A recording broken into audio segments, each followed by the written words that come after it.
Tom Hanks goes from town to town telling the news of the world in this film. So you know what? I want to try to read the news from my area. Let's try this. Florida man driving with candles sets car on fire.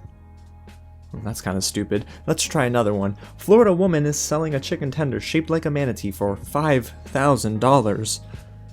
Okay, you know what? Florida man, Florida woman news, that is just too much.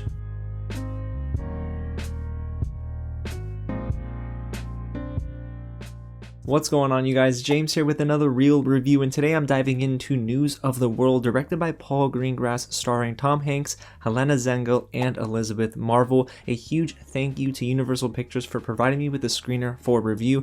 Guys, this is not your typical Paul Greengrass movie. If you've seen any of the Bourne films, the Bourne Ultimatum, guys, this is not an action-packed film. However, there are some bright spots, and there are some other moments where this movie doesn't work very well. Now, before I get into everything, guys, if it's your first time here at the channel, welcome to Real James, where I talk about movies early, just like this, all of the time. So if you don't want to miss out, go ahead and hit the big red button below, subscribe to the channel, and tap on that bell so you stay up to date with anything new. We got Soul, Wonder Woman 1984, and a ton of news and TV shows to break down. And if you haven't, like this video and get loud in the comments below and let me know what you thought of News of the World if you see it, or if you're looking forward to seeing it when it hits theaters on Christmas Day.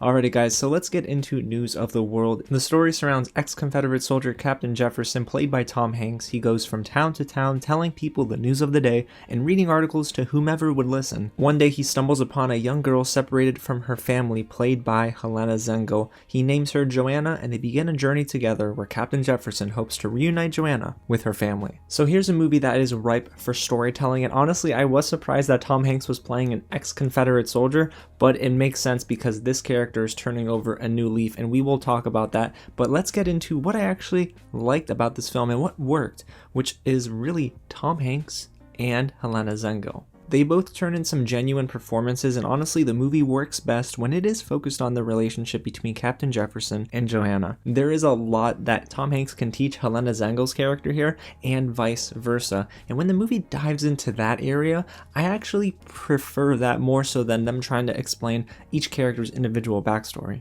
The best moment of the entire film actually comes in a 3 or 4 minute sequence where both of them are riding along a barren path, speaking to each other and teaching one another words in their own language.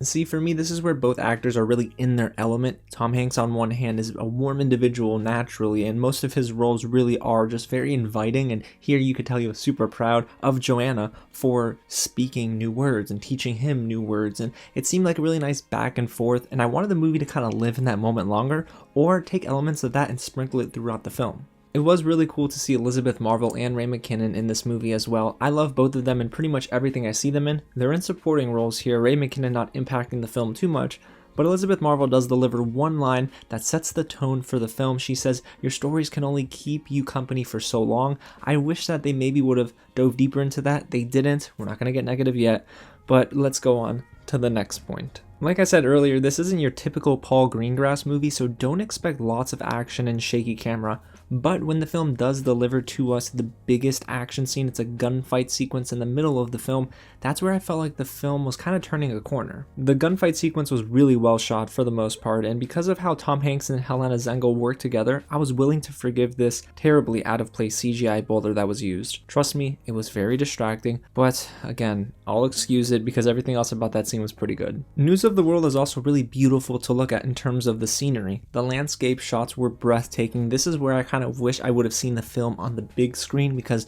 those scenes probably would have provided more impact, and I did like the location design, and even the costume design was really well done. So listen, the film is not terrible to look at, and there are some good performances, but the movie is lacking in everything else. There's not a lot of depth here, and that was one of my biggest issues with the film. It comes in at over 2 hours, and my biggest complaint is the movie really does misfire too many times. It doesn't nearly get interesting enough until the 56-minute mark, and even from that point onward, it's still a little inconsistent. The movie is unfortunately pretty dull, and for the first hour of the film, I felt like things were just happening. We were gliding from scene to scene, and it didn't have a lot of staying power. Now, there are moments of suspense where I knew I was supposed to feel a certain amount of worry for our characters, but I just didn't. The score is forgettable. I mean, you have to have a lot of elements work together in a film as barren as this because, guys, this isn't going to be flashy. There's not a lot of green screen that I'm sure was being used.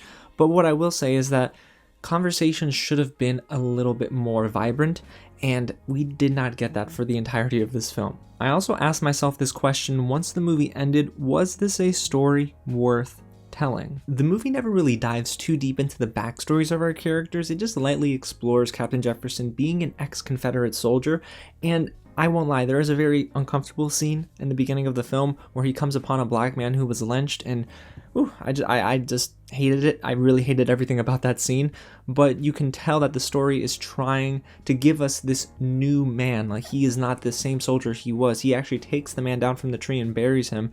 So you can tell that the film is trying to tell the audience that this is a changed man. But again, it gives us sprinkles of backstory for our main characters, and it doesn't necessarily give us the entire punch. So there are layers that are explored, but they're never fully realized. I also had a really big issue with that final act. The film should have probably scaled upwards in terms of my interest, and it didn't. I was struggling to stay awake in the final 20 minutes, and that is probably not a very good thing, and it's not a good indicator of, I'm sure, how the general audience is going to watch this film. But for myself, I can tell you that I was engaged after that midway point, but things continued to get a little rocky, and eventually it ended on a very dull note, which is probably pretty consistent when you think about it in terms of what happened in the first half of the film. So guys, overall, News of the World is not a film that's gonna knock your socks off. It is a different approach from director Paul Greengrass, and I appreciated that, but maybe, just maybe, he wasn't the proper visionary for this film. Tom Hanks and Helena Zengel are really good together, but the film doesn't necessarily give us too many genuine moments with them, like the one I talked about earlier. I wanted more of that, and less of, well, everything else. The story is strongest when it gives us moments with our lead characters together, and it's just them. But when you add in the surrounding noise, none of it is all that convincing. And honestly, after I finished this film, I thought to myself, this is one headline that I'm probably gonna forget about after this year is finished. But I want to know what you guys have to say about this film, so go ahead and get loud in the comments below if you've seen it. Let me know what you think. If you haven't, are you still excited to see this on Christmas Day? And if you haven't, guys, hit the big red button below and subscribe to the channel. We're so close to 3,000 subscribers, and it's all because of you.